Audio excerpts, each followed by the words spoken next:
ప్రతి దేశం గూడా నాకు తెలిసినంత వరకు ఎదుగుదల కోసం పరిగెడుతుంది. కానీ పాకిస్తాన్ ఎటు పరిగెడుతుంది? అదొక దిక్కులేని కంట్రీ మేడం. పాకిస్తాన్‌కి ఎటు చూడాలో అర్థం కావట్లేదు. ఆర్థికంగా గానీ, సామాజికంగా గానీ, దౌపత్యంగా గానీ, ఆహ్, ఇంకేమంటారు పొలిటికల్‌గా గానీ, అసలు వాళ్ళు ఎటెళ్తున్నారో వాళ్ళకి తెలీదు. పాకిస్తాన్‌ని అర్థం చేసుకోవాల్సిన అవసరం.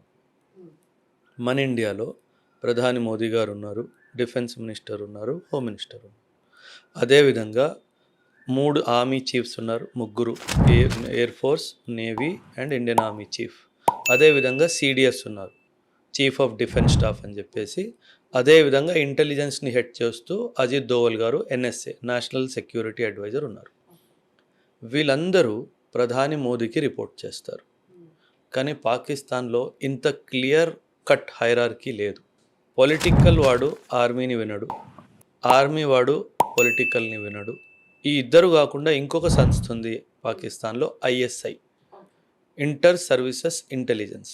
దీనిని 1948లో స్థాపించారు.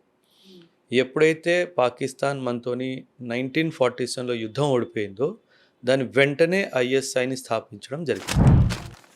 ఇప్పుడు ఈ మూడో వాడు ఐఎస్ఐ ఉన్నాడా, వీడు ఆర్మీ మాట వినడు, పాలిటీ మాట వినడు, వీడికి నచ్చింది వీడు చేస్తాడు. సో పాకిస్తాన్లో ఐకమత్యం, పొలిటికల్ ఎస్టాబ్లిష్మెంట్కి, వాళ్ళ ఆర్మీకి, వాళ్ళ ఇంటెలిజెన్స్కి ఐకమత్యం లేదు.